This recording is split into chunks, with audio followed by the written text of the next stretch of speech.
Hi, my name is Victoria Ying, and welcome to my class, Introduction to Visual Development. I worked on the films Tangled, Wreck-It Ralph, Frozen, Big Hero 6, and Moana as a visual development artist. And now, I'd like to share some of the things I've learned with you. The art of visual development is more than just technique. Design is about thinking, and in this 9-week course, I will teach you how to think and design with intention.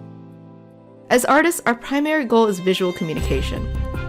In this class, we will focus on the principles of design and give you an overview of the skills needed for effective visual communication.